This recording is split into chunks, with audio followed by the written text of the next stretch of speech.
Bonjour à tous, c'est un grand plaisir pour moi d'avoir l'opportunité de vous parler de l'indécidabilité et l'oscillation du genre dans les écrits de certaines mystiques de la période médiévale.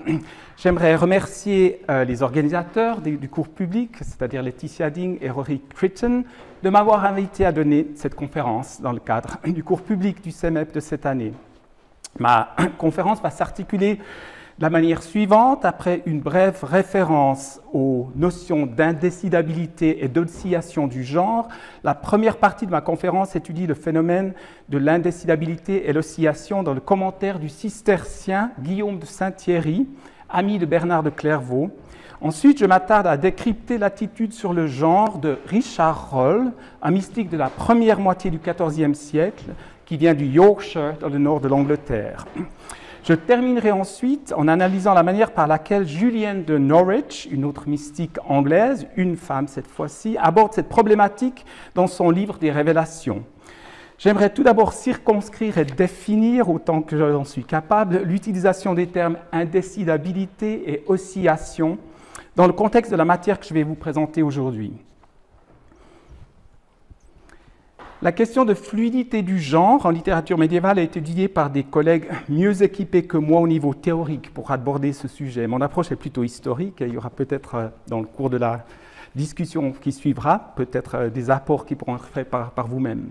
Mais avant de mettre mon attention sur les textes mystiques, j'aimerais mentionner en passant un cas historique dont j'ai pris connaissance en fait relativement récemment.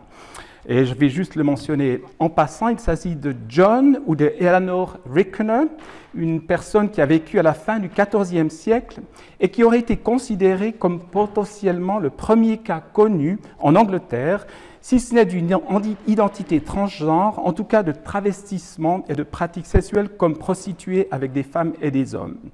On a dans le cas de John Eleanor Rickener un exemple d'oscillation et de fluidité dans la manière par laquelle Rickener assume son identité, que l'on pourrait qualifier transgenre.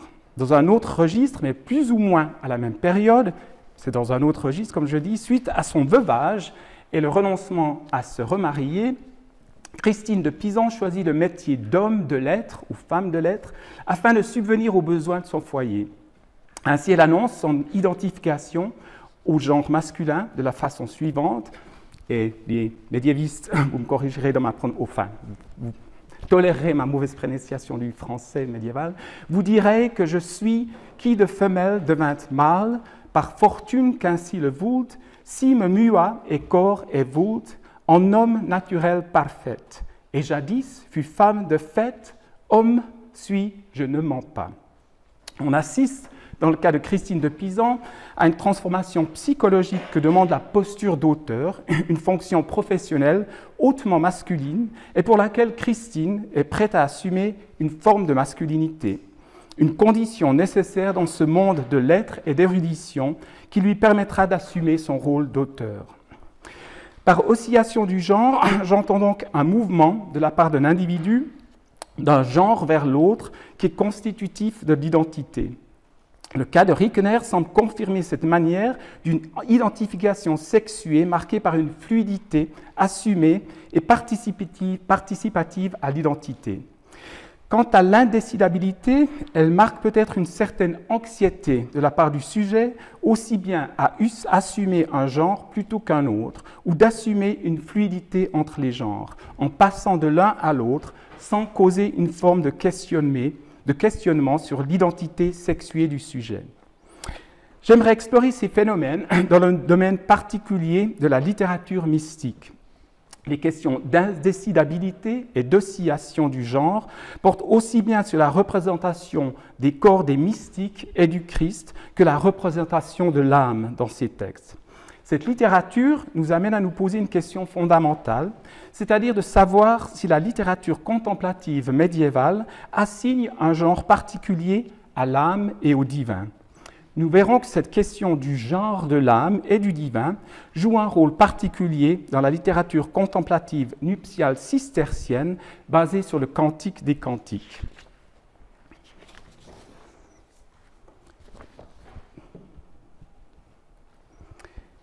Les moines cisterciens du XIIe siècle, et en particulier Bernard de Clairvaux, ont mis en place un mysticisme nuptial inspiré du Cantique des Cantiques. Cet ouvrage de l'Ancien Testament est une suite de plusieurs poèmes érotiques datant probablement du IIIe siècle avant l'ère chrétienne. Il célèbre l'amour de deux amants qui alternent leur louange de la personne aimée et qui prennent à partie d'autres personnes. Le Cantique des Cantiques, parfois attribué à Salomon, roi d'Israël, décrit un amour sensuel, érotique et physique qui a posé des problèmes d'interprétation pour les exégètes médiévaux. En effet, étant donné qu'il représente la parole divine, comment faut-il comprendre la teneur érotique d'une parole divine qui semble inviter la pratique de l'amour charnel avec une grande sensibilité poétique? En effet, que faire dans un contexte biblique des premiers vers tirés de la version vulgate du poème attribué à l'épouse, Sponza? Qu'il me baise d'un baiser de sa bouche, car tes mamelles sont meilleures que le vin, odorantes comme les parfums les plus précieux. C'est une huile répandue que ton nom, c'est pour cela que les jeunes filles t'ont chérie.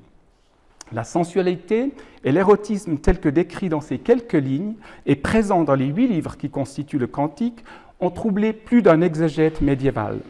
La lecture de la Bible, selon les 4 sens de l'écriture, a été fortement utilisée pour cet ouvrage, même si ce système de lecture ne permet pas de résoudre la difficulté d'une lecture littérale par rapport à ce Cantique des Cantiques.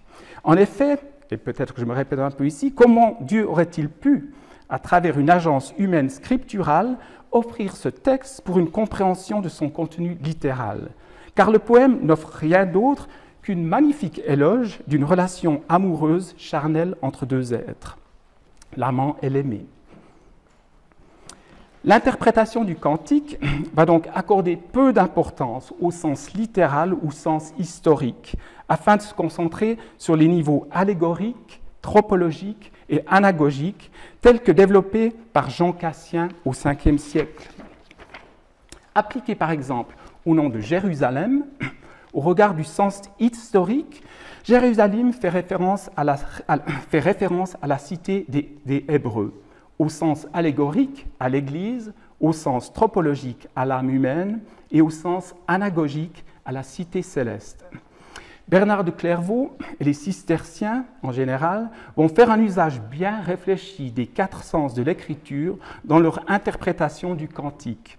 Si les sens allégoriques et anagogiques font partie de leur grille de lecture, c'est surtout le sens tropologique qui est principalement utilisé pour la compréhension du cantique. Les possibilités de lecture au niveau tropologique les amènent à élaborer un système de contemplation nuptiale qui s'inspire du vocabulaire sensuel et érotique du cantique afin de décrire la relation privilégiée de l'âme avec le divin, dans sa manifestation humaine ou divine. C'est là que nous nous rapprochons du sujet qui nous intéresse aujourd'hui, c'est-à-dire l'indécidabilité et l'oscillation du genre. En effet, la lecture tropologique du cantique, perçue comme la description d'une relation amoureuse entre Dieu et l'âme et adressée aux moines cisterciens, nécessite un ajustement genré qui peut être mis en place selon 2 procédures différentes.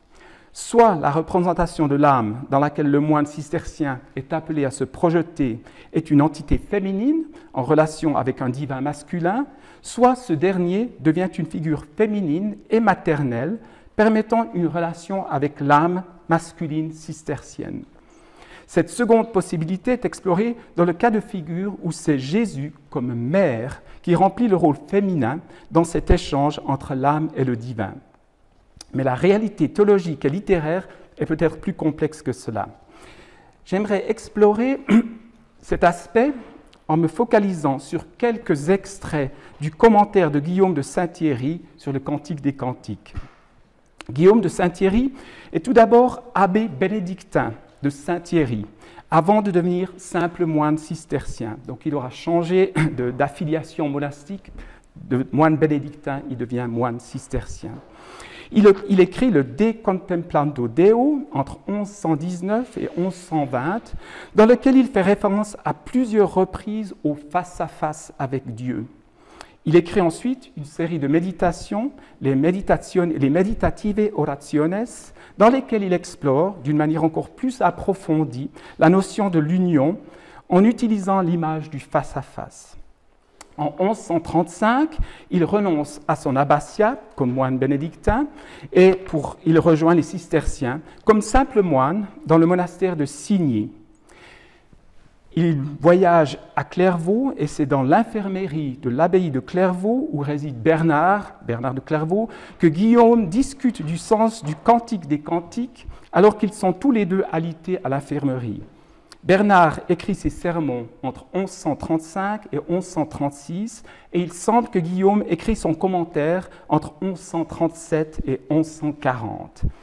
Alors que Bernard utilise plusieurs niveaux de lecture dans ses ruminations sur le cantique, Guillaume se concentre, lui, exclusivement sur le niveau tropologique, donc sur la relation de l'âme au divin. Pas de discussion sur l'Église, Dieu ou d'autres aspects anagogiques qui ramèneraient à la réalité plus céleste. Alors que la Vulgate met en scène l'épouse, sponsa, et l'époux, sponsus, dans la Vulgate, on a vraiment cet échange entre ces deux protagonistes. Cette relation, quand elle est perçue comme une représentation de l'âme et de Dieu, n'est pas nécessairement genrée de cette manière. Dans son Epistola Aurea, la lettre d'or, connue aussi sous le nom de Lettre aux frères du Mont-Dieu, un monastère chartreux, Guillaume instruit les chartreux du Mont-Dieu sur les différents niveaux de l'âme constitués d'une partie inférieure, l'anima, et d'une partie supérieure, l'animus. L'anima maintient l'âme dans un état bestial et l'amène à se concentrer sur la chair et les sens corporels.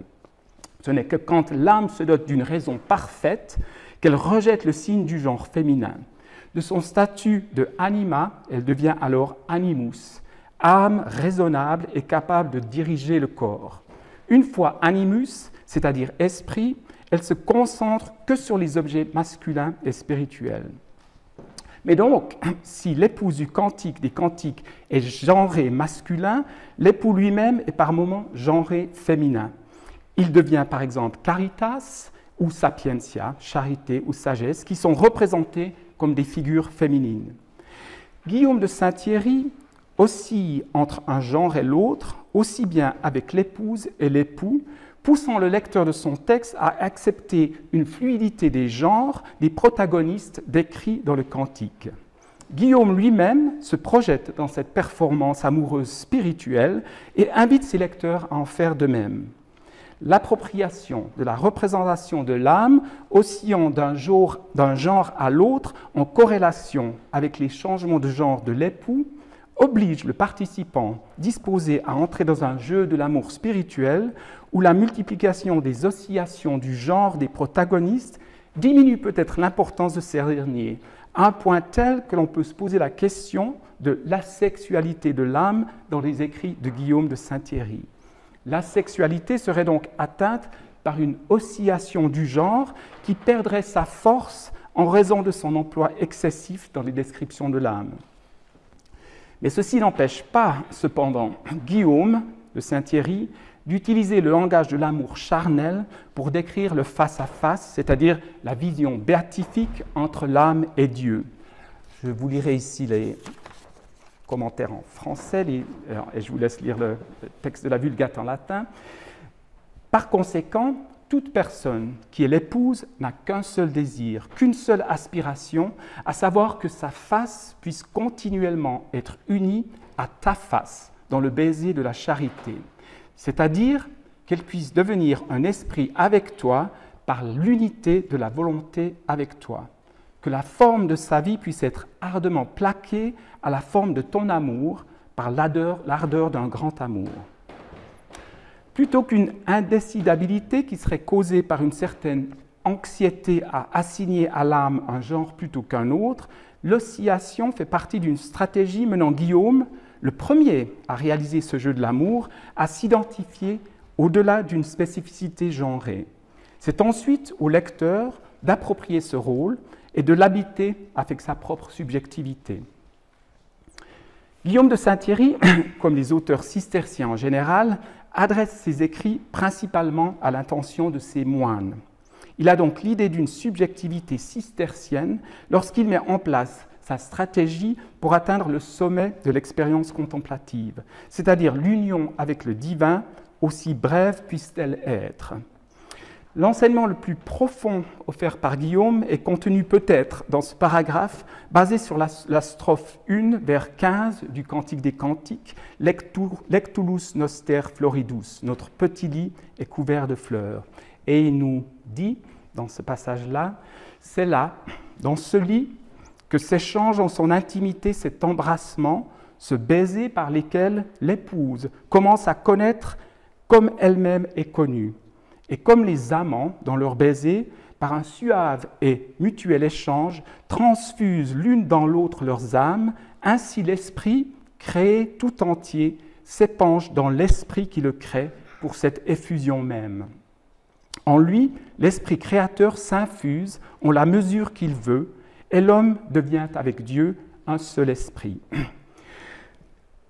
Il est intéressant de voir qu'en fait, à ce moment-là, vers la fin de ce passage, c'est le homo et non plus sponsus ou sponsa qui est utilisé. Et bien que sponsa et sponsus soient bien entendu grammaticalement genrés, l'expression de l'union avec Dieu laisse la nomination des époux pour un choix du vocable homo, homme, qui dans ce contexte désigne femme aussi bien qu'homme. Kathleen Walker Bynum remarque dans son ouvrage Holy Feast and Holy Fast que de nombreux auteurs spirituels masculins utilisent l'inversion symbolique, principalement l'utilisation de symboles dichotomiques différenciant le masculin du féminin. Ainsi, dans sa quête d'un cheminement vers Dieu, le chercheur spirituel masculin abandonnera les qualités supposées masculines liées à l'autorité, le pouvoir, le rationnel, afin de devenir faible et humain, c'est-à-dire de devenir femme, car les paroles du Christ, Matthieu 5, « Beati mites, bénis soient les doux », supposent un délestage des symboles liés à la masculinité. Les cisterciens eux-mêmes identifient l'incarnation du divin dans la chair comme une inversion symbolique. Par son sacrifice, Jésus devient femme, offre son corps comme nourriture spirituelle et devient la mère attentionnée qui veille sur ses enfants. Jésus, notre mère, devient alors le modèle qu'adopteront les abbés cisterciens envers leurs enfants, les moines de leur abbaye. Ce corps féminin qui nourrit, qui allaite, qui distribue, qui s'offre passivement à ses bourreaux et qui souffre volontairement, devient le modèle de l'homme contemplatif qui abandonne toute la symbolique masculine afin de se rapprocher du divin par l'intermédiaire de Jésus. C'est un acte d'humilité marqué par une transformation genrée. Le concept de Jésus, notre mère, marque fortement toute la spiritualité médiévale occidentale. Je mentionne simplement en passant que saint François d'Assise, né en 1181, décédé en 1226, ajuste cette inversion symbolique pour l'appliquer aux franciscains qui, eux, deviennent une mère pour Jésus lorsqu'ils le portent dans leur cœur et dans leur corps avec amour et une conscience pure, et lui donnent naissance en accomplissant de bons actes qui inspirent les autres par l'exemple. Ce sont toutes sortes de manières d'approprier cette inversion symbolique et de prendre ce rôle maternel dans le cas des cisterciens, des franciscains, et là on a l'exemple d'une Catherine de Sienne qui s'apprête à boire le sang du Christ à partir de la plaie latérale de Jésus. Je vais faire un saut spatio-temporel en passant maintenant au XIVe siècle, mais peut-être il convient de mentionner que Richard Rolle, le mystique dont je vais parler maintenant, a écrit un commentaire sur le Cantique des Cantiques et a été fortement inspiré par la tradition cistercienne. Donc il y a de nombreux liens que je n'aurai pas l'occasion de faire durant cette présentation, mais on peut éventuellement parler par la suite. Mais j'espère que je serai suffisamment clair pour démontrer qu'il y a une connexion quand même assez forte entre cette tradition cistercienne et les écrits de ce mystique du nord de l'Angleterre. J'aimerais donc vous entretenir maintenant sur l'oscillation du genre exposée dans les écrits de Richard Rolle, mystique anglais du Yorkshire, dans le nord de l'Angleterre. Il reçoit dans le Yorkshire une éducation basée sur l'apprentissage du latin, qui comprend composition, conversation et peut-être même déjà quelques cours de rhétorique. Il poursuit son éducation à Oxford dès l'âge de 14 ans, grâce au soutien d'un mentor local du Yorkshire, Thomas Neville, qui deviendra archidiacre de Durham, donc il y aura une importance assez grande dans l'institution ecclésiale anglaise. À Oxford, il s'intéresse davantage à la théologie et aux Écritures qu'aux disciplines comme la physique ou les sciences en général. Il participe aux cours généraux et aux débats universitaires, les fameuses disputationes, sur des sujets grammaticaux et de logique, ainsi que des sujets philosophiques durant ses 3e et 4e années. Roll quitte Oxford au moment où il aurait pu se présenter pour des examens qui lui auraient permis la poursuite de ses études et surtout le début de tâches d'enseignement. On s'est longtemps posé la question « pourquoi est-ce qu'il n'a pas terminé ses études ?» Mais il semblerait que c'était le cas de beaucoup d'étudiants ceux qui ne souhaitaient pas se former à l'enseignement arrêter leurs études à ce moment-là. Donc, on n'a pas besoin d'être si surpris par le fait qu'il quitte Oxford à ce moment-là. Mais Richard Roll revient donc dans sa région natale avec un bagage académique considérable. Mais plutôt que de se mettre au service d'un patron séculier ou religieux, il opte pour un mode de vie bien particulier, celui de ermite, toutefois sans avoir obtenu l'approbation officielle de l'Église. C'est là que nous reprenons notre thème de l'oscillation du genre en regard de la vie de Richard Roll. Nous possédons un office de Richard Roll qui aurait été composé en vue de sa canonisation, qui n'aboutira finalement pas, peut-être en raison du fait que la dimension relativement locale de cet engouement pour Roll, et peut-être des événements politiques et autres, comme l'apparition de la peste de 1349, qui vont peut-être le faire oublier. Donc, il y a un office qui a été écrit, l'office de Saint Richard Ermite, qui existe dans 3 manuscrits. La version la plus complète contient 9 leçons. Après de multiples pérégrinations dans sa région du Yorkshire, Richard Roll s'est établi dans le voisinage d'un couvent de moniales cisterciennes dans la région de Hempel. Il ne fait aucun doute que les sœurs cisterciennes de ce petit couvent lui portaient une grande vénération. Il est donc fort possible que le soutien en vue de la canonisation de l'ermite ait été promulgué par les sœurs du couvent. Cette canonisation, qui n'a pas abouti, aurait également profité au couvent qui voyait déjà un certain nombre de pèlerins accourir à Hempel où des miracles auraient été rapportés sur la tombe de l'ermite enterrée sur le site du couvent. C'est dans la première leçon de l'office de Richard Roll qu'un épisode particulier mérite notre attention. En voici le résumé. Et ce résumé-là constitue vraiment la leçon de l'office, qui est assez intéressant quand on considère son contenu. À l'âge de 19 ans, Richard Roll revient donc auprès de sa famille dans le village de Thornton, près de Pickering. On reste dans, j'aurais dû vous donner une petite carte de l'Angleterre, mais région de Leeds, etc., nord de l'Angleterre. Bon, ça suffira peut-être pour eux. Quelque temps après son retour d'Oxford, il demande à sa sœur bien-aimée de lui apporter 2 de ses tuniques, une grise et une blanche, ainsi que la capuche de pluie de son père. Le lieu de cette transaction est une forêt voisine. Roll se saisit donc des tuniques de sa sœur, qui ne connaît pas les intentions de son frère. Il coupe les manches de la tunique grise et les boutons de la tunique blanche aussi bien que possible. Il ajuste les manches grises à la tunique blanche selon son plan. Puis il se défait de ses propres habits et revêt cette tunique faite maison directement sur son corps. Il porte ensuite la tunique grise avec les manches coupées par-dessus la tunique blanche et expose ses bras à travers les ouvertures qu'il a ouvertes. Il revêt la capuche de pluie de son père et ainsi, il contrefait aussi bien que possible l'habit officiel d'un ermite. À ce moment-là, sa sœur, ayant compris les intentions de son frère Richard, crie de stupeur « Mon frère est fou !» Ça fait partie de l'office, je trouve ça assez intéressant qu'on ait une description aussi détaillée d'un habillement et la réaction de sa sœur. Richard Roll la repousse d'une façon menaçante et s'enfuit sans plus attendre, de crainte d'être arrêté par ses amis et ses connaissances. Cet épisode est bien connu des spécialistes travaillant sur la mystique médiévale anglaise. Je pense cependant qu'une lecture dans une perspective genrée peut apporter des informations intéressantes sur la personnalité et le mysticisme exposé par Richard Roll dans ses nombreux écrits.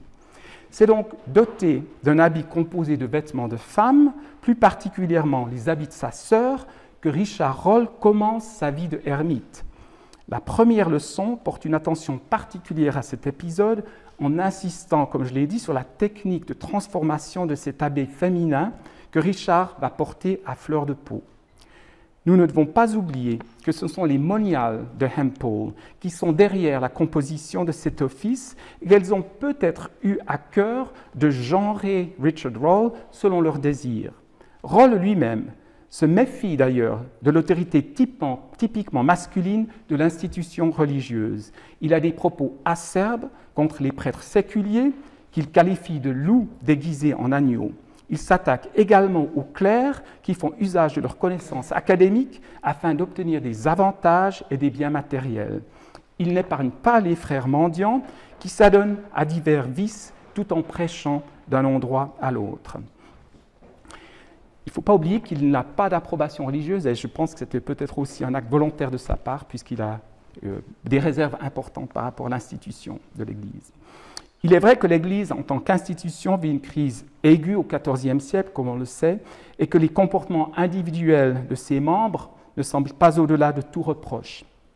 Richard Roll renonce donc à une approbation officielle pour la vocation érémitique qu'il a choisie et ne compte que sur son talent d'orateur et d'écrivain et sa propre expérience spirituelle pour convaincre un public de l'intérêt à suivre une vocation spirituelle.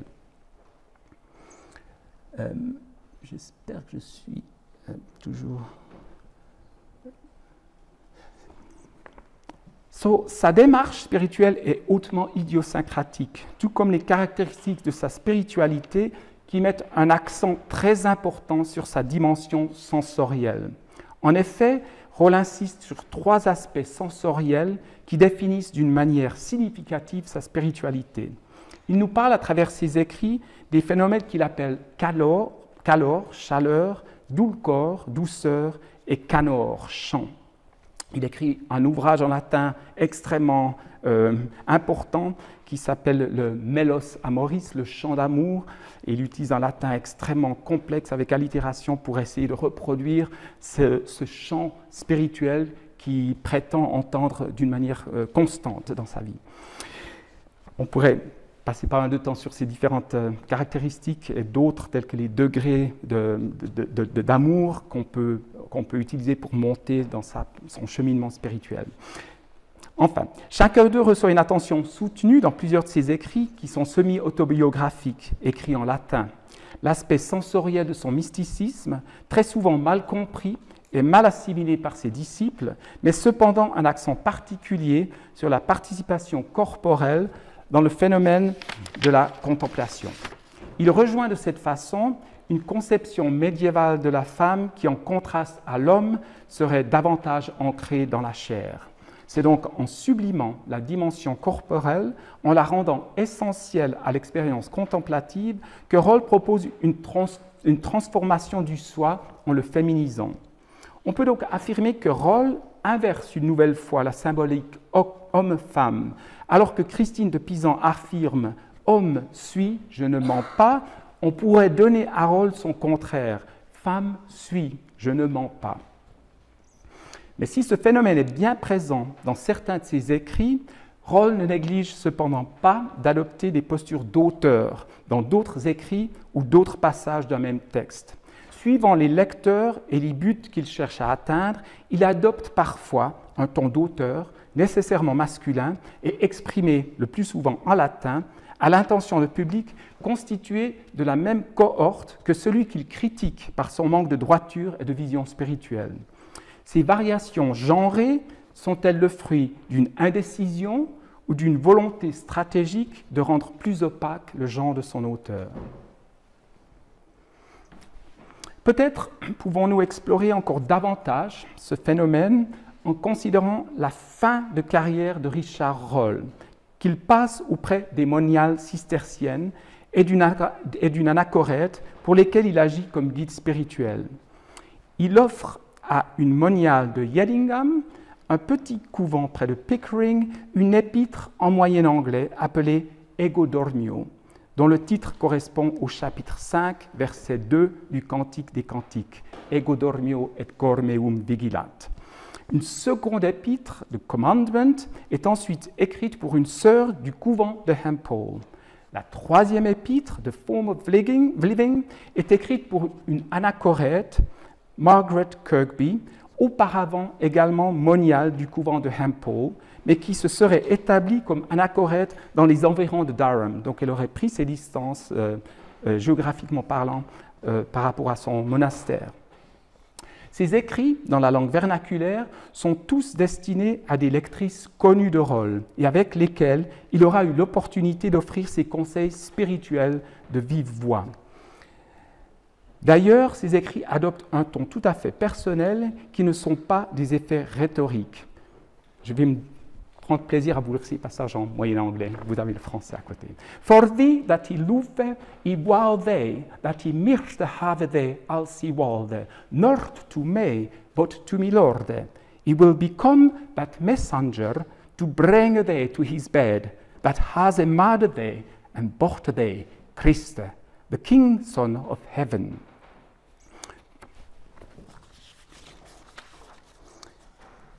C'est ce qu'il dit à cette moniale de Yedingham.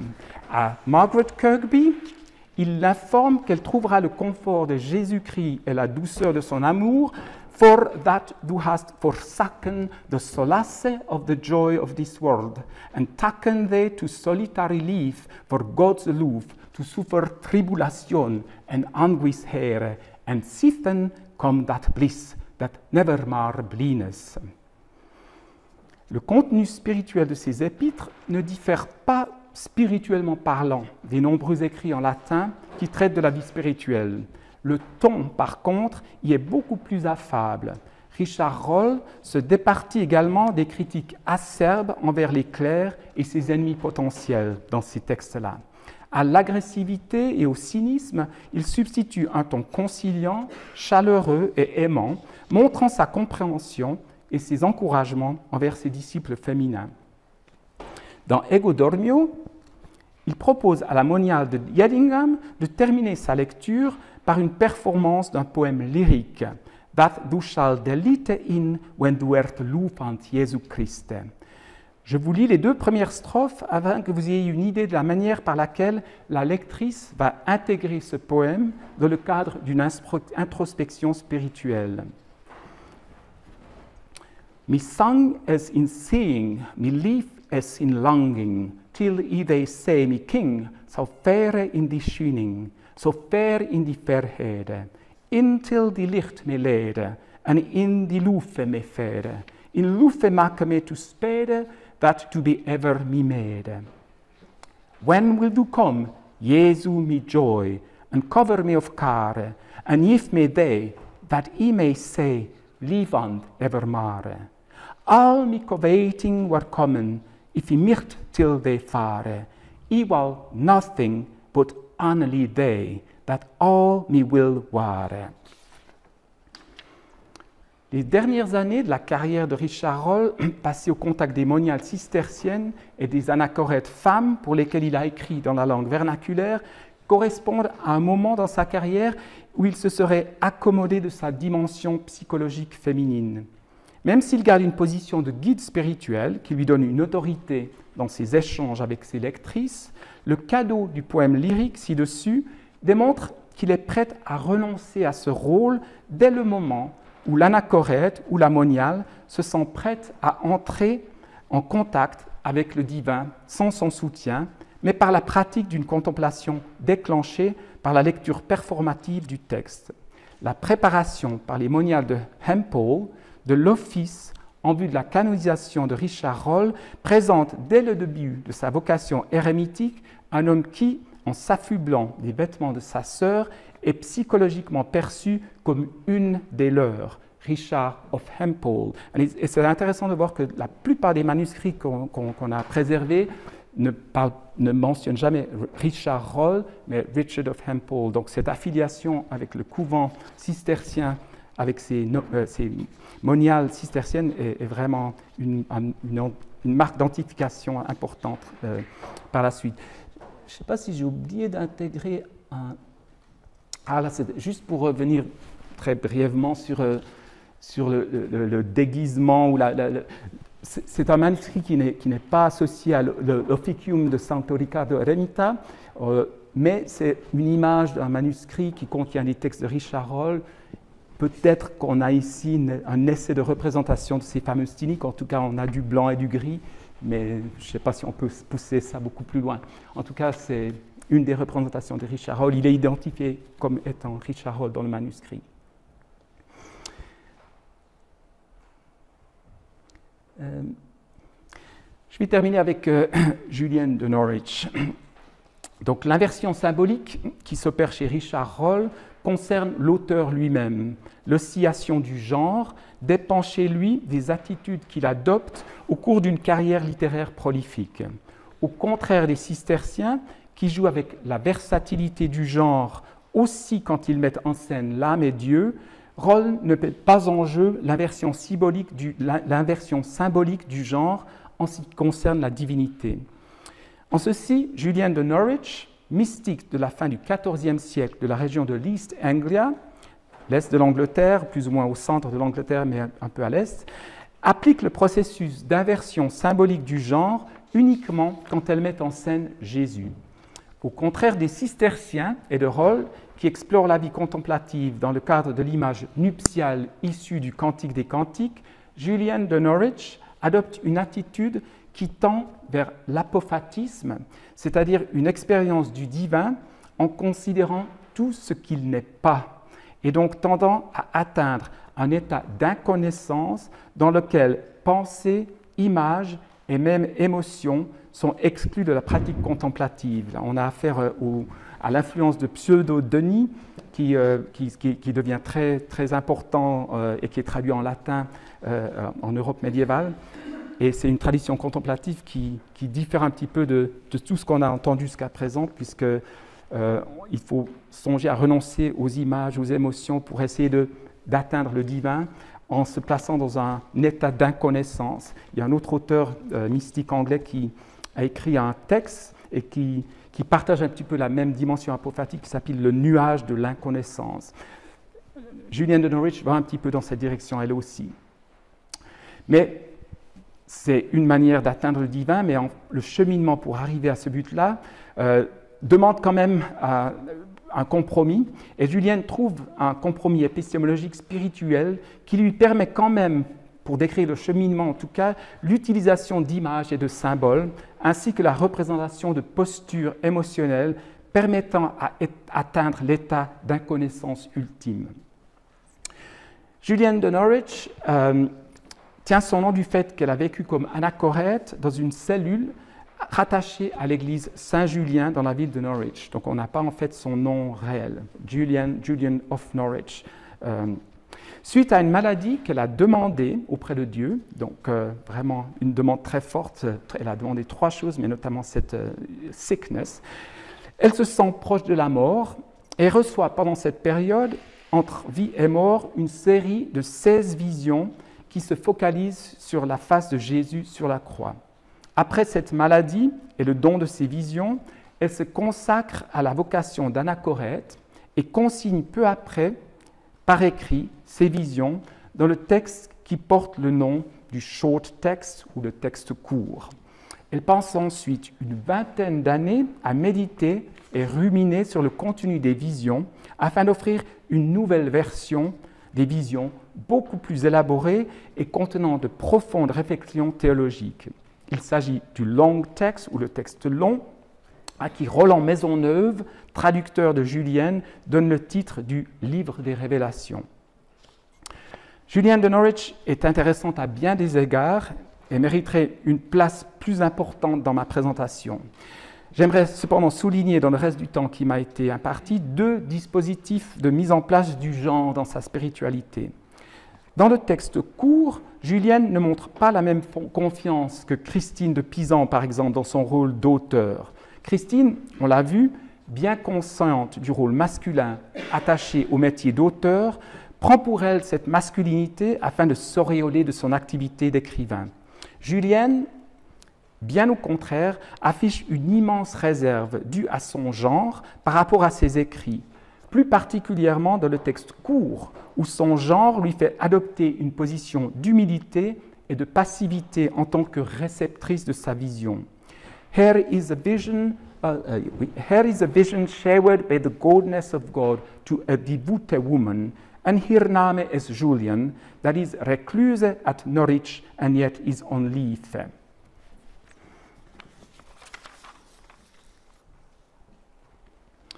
Cette humilité façonnée en partie par le fait qu'elle appartient au sexe faible est remplacée dans le texte long par un topos d'humilité centré cette fois sur l'illettrisme de l'auteur. These revelations, c'est 20 ans plus tard, these revelations were shared to a simple creature that could no letter. The year of our Lord 1373, the 8th of May. Julienne n'affiche donc pas la même confiance que Christine de Pisan, même si on peut douter de son illettrisme à la lecture de la sophistication de sa démarche spirituelle. Les révélations, surtout le texte long, vraiment sont des magnifiques textes au niveau littéraire et extrêmement complexes au niveau théologique, en tout cas pour moi qui ne suis pas théologien de formation. Donc, l'utilisation de la symbolique inversée du genre contribue à exposer une approche de la contemplation extrêmement subtile et riche d'un point de vue littéraire également. On constate que Julienne utilise cette stratégie d'inversion uniquement en ce qui concerne la divinité, avec principalement une inversion symbolique pour la représentation de Jésus.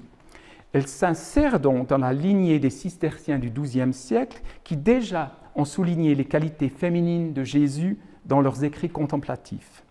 Mais Julienne pousse la démarche d'inversion symbolique encore plus loin et avec une fraîcheur et inventivité exceptionnelles. Le rôle de la deuxième personne de la Trinité consiste à racheter et replacer la sensualité dans sa dimension initiale, en union avec la nature humaine originelle. Pour ce travail, Julienne attribue à Jésus le rôle de mère. Le rôle de mère, attribué à la divinité, est associé à 3 phases spécifiques. La première étant la création, la deuxième, alors qu'il adopte notre nature humaine par son incarnation, et la troisième est le fait qu'il joue le rôle de mère par le don de la grâce qui nous ramène à notre place naturelle. C'est principalement dans ce troisième rôle que Julienne va développer une série de similitudes maternelles pour décrire les actions du divin. Les comparaisons foisonnent dans son texte. Jésus s'est incarné dans le ventre de sa mère et l'humanité est contenue dans le ventre de Jésus. Il nous porte entièrement après l'accouchement le plus douloureux qui soit.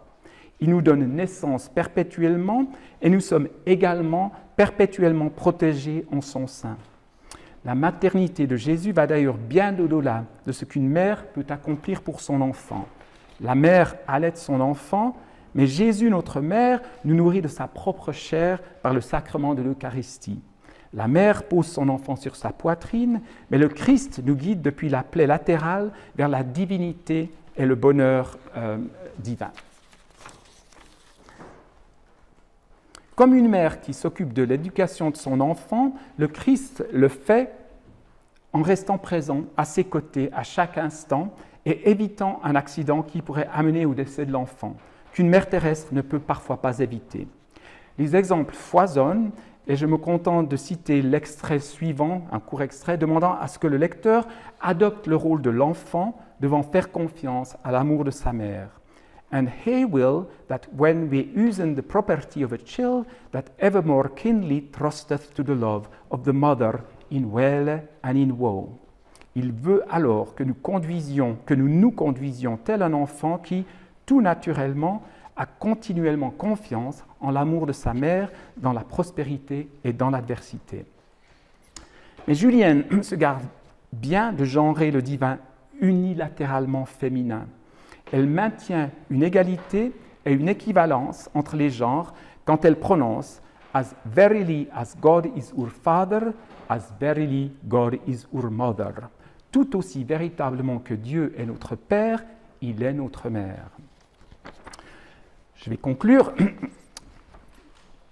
Nous avons exploré par le biais de l'indécidabilité et l'oscillation du genre les postures de quelques auteurs mystiques du Moyen Âge anglais. Est-ce que ces concepts nous ont été utiles dans notre démarche? L'indécidabilité du genre ne me semble pas offrir nécessairement une grille de lecture adéquate en ce qui concerne les exemples choisis pour ma conférence aujourd'hui. Selon Rambus, qui est le premier en fait à utiliser la notion d'undecidability dans son article Pleasure and Devotion, The Body of Jesus and 17th Century Religious Lyric, elle sert à définir dans son cas une représentation du corps de Jésus ou du dévot, mais plus particulièrement de Jésus, qui serait simultanément genré masculin et féminin. Cette représentation diffère de l'androgynie dont la propriété est de troubler, voire d'effacer les caractéristiques genrées. Il me semble que les exemples dont nous avons parlé présentent plutôt une oscillation du genre. Selon son exécution plus ou moins répétée, elle amène à une représentation quasiment asexuée des protagonistes, le dévot, l'âme, Dieu, etc. Le mouvement d'un genre à l'autre dans la représentation du chercheur spirituel ou du divin force le lecteur à trouver une posture qui, au lieu de marquer une subjectivité fortement sexuée, l'invite à un processus d'identification allant au-delà de cette caractéristique. C'est donc dans ce cas au lecteur d'aller au-delà du texte et de poursuivre le travail du soi dans la quête du divin.